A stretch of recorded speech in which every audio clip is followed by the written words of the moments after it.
play hide and clap? In horror, success is never guaranteed. For every legend, like Jason Voorhees or Pennywise, there are hundreds of monsters that vanish after one film, forgotten experiments, and bizarre ideas that never quite land.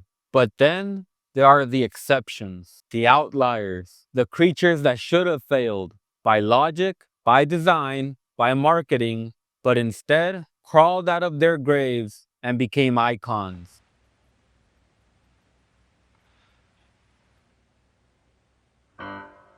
In part one, we looked at the unlikely legends Freddy, Chucky, Xenomorph, monsters born out of madness that somehow terrified the world. But tonight, we go deeper because these next seven didn't just survive the odds, they redefined what a monster could be. This is Movie Monsters That Should Have Flopped But Became Legends, Part 2. Like this, subscribe, like this video.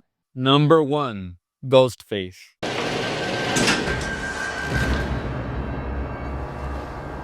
Is that you, Randy? The 1990s were not kind to slashers. After the golden age of the 80s, horror had become predictable. Masked killers, recycled plots, endless sequels. The genre was bleeding out.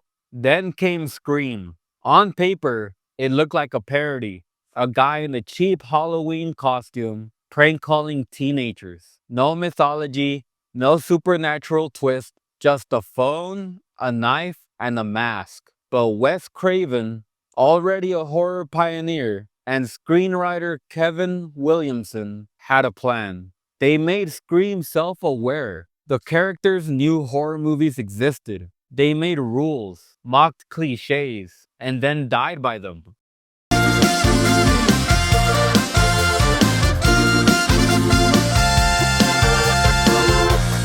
Ghostface was not perfect. He was human. And that was the point. Every time he stumbled, it reminded us that killers aren't always unstoppable. And the real genius? Ghostface wasn't one person. He was anyone. That mask became a symbol. Faceless fear in suburban America. A gimmick turned into an identity. A costume became a legacy. Till this day, you see majority of people dressed as Ghostface more than any other movie monster. Ghostface should have been a joke. Instead, he saved the slasher genre. Number 2, Leatherface. Long before Ghostface, there was a house in Texas. No music, no CGI, no Hollywood polish. Just a grainy, handheld nightmare that felt too real for comfort. The idea of a man wearing another person's face, chasing victims through a dusty field with a chainsaw. It sounded absurd.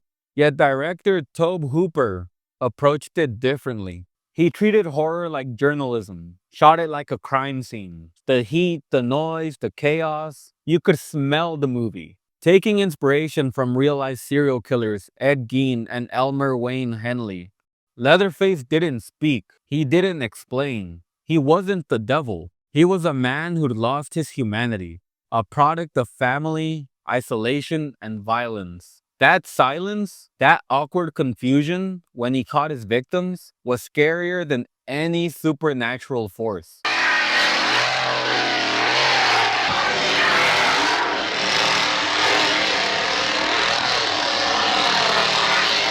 That dance is not a celebration. It's madness in its truest form. A man broken beyond repair.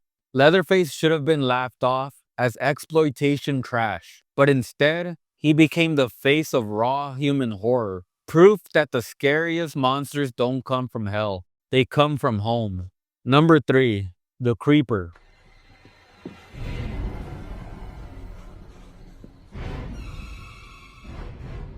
When Jeepers Creepers hit theaters, audiences didn't know what they were watching. It started like a road trip thriller. 2 siblings, an empty highway, a mysterious truck. No monsters, no jump scares, just tension. And then he showed up, the Creeper.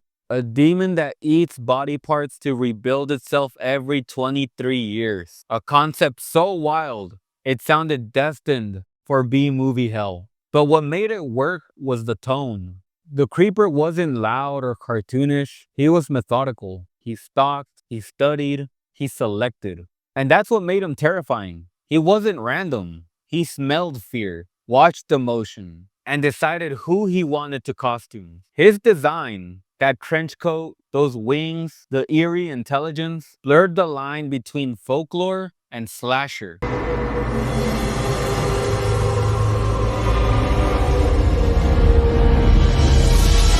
It wasn't just a monster. It was a myth reborn. Proof that even the strangest ideas can fly when executed with conviction. Number 4. Sam. In 2007, a small anthology film quietly redefined Halloween. No global release, no massive box office debut, yet over time, Trick or Treat became a cult classic. And at the heart of it all was a child-sized figure named Sam. He's tiny, harmless, some might even say he's adorable. A kid in orange pajamas with a burlap sack mask. But Sam wasn't just another killer. He was the rules of Halloween personified. You blow out your pumpkin early, you skip handing out candy, you mock the holiday, Sam makes sure you pay.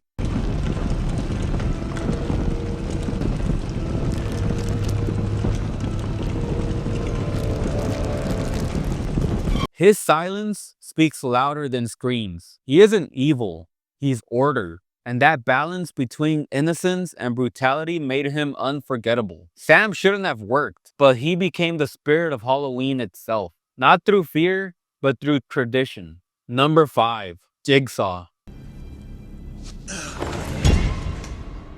When Saw first premiered, critics didn't even know what to call it. Horror? Psychological thriller? Torture corn? The concept sounded absurd. A dying man builds mechanical traps to make people value life. But what made it work wasn't the traps. It was the philosophy. John Kramer, known as Jigsaw, wasn't a raving killer. He was calm, intelligent, almost moral.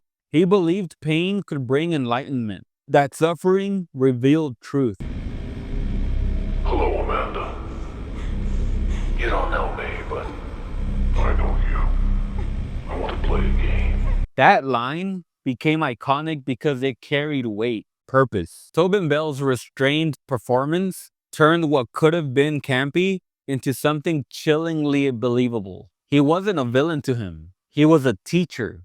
And that calm conviction made audiences uneasy because he forced them to ask, would I survive this test? Jigsaw should have been forgettable. Instead, he became one of the most complex villains in modern horror.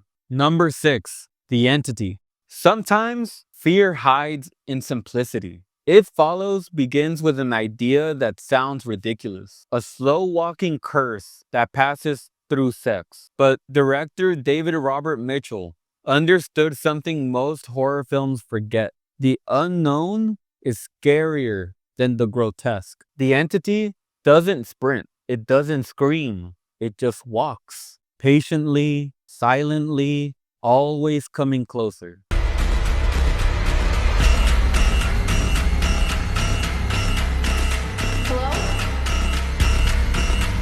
There's no way to kill it. You can only delay it. And that slow inevitability, that quiet dread, tapped into something primal. Anxiety, guilt, and paranoia. It's not a monster from another world. It's the thing following you when you leave the theater. It Follows turned absurdity into atmosphere and proved that sometimes the scariest horror is the one you can't explain. Number 7. Cujo. And finally, a monster without malice. No curse, no demon, no serial killer, just a dog. A dog with rabies. When Cujo released in 1983, many thought it would be laughable. A rabid Saint Bernard terrorizing a small town. Where's the mystery in that? But what Stephen King wrote and what director Louis Teague filmed wasn't about the dog. It was about helplessness. A mother and her child trapped in a car under the sun, watching their pet slowly lose its mind. No music, no hope, just time.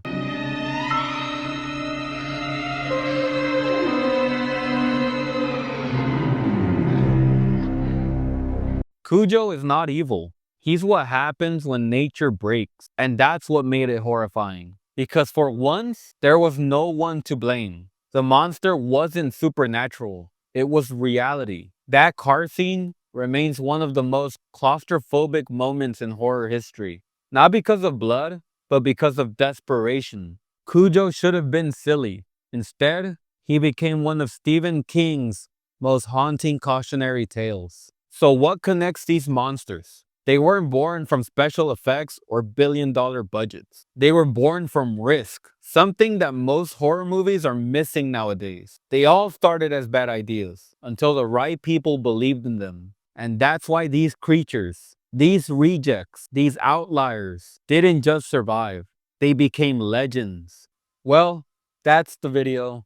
What movie monsters do you think I left out? Let me know down in the comments. Hit that like button, share it with a friend, and don't forget to subscribe. Follow me on Instagram, X, and TikTok at the Beaver X, and I'll see y'all in the next one.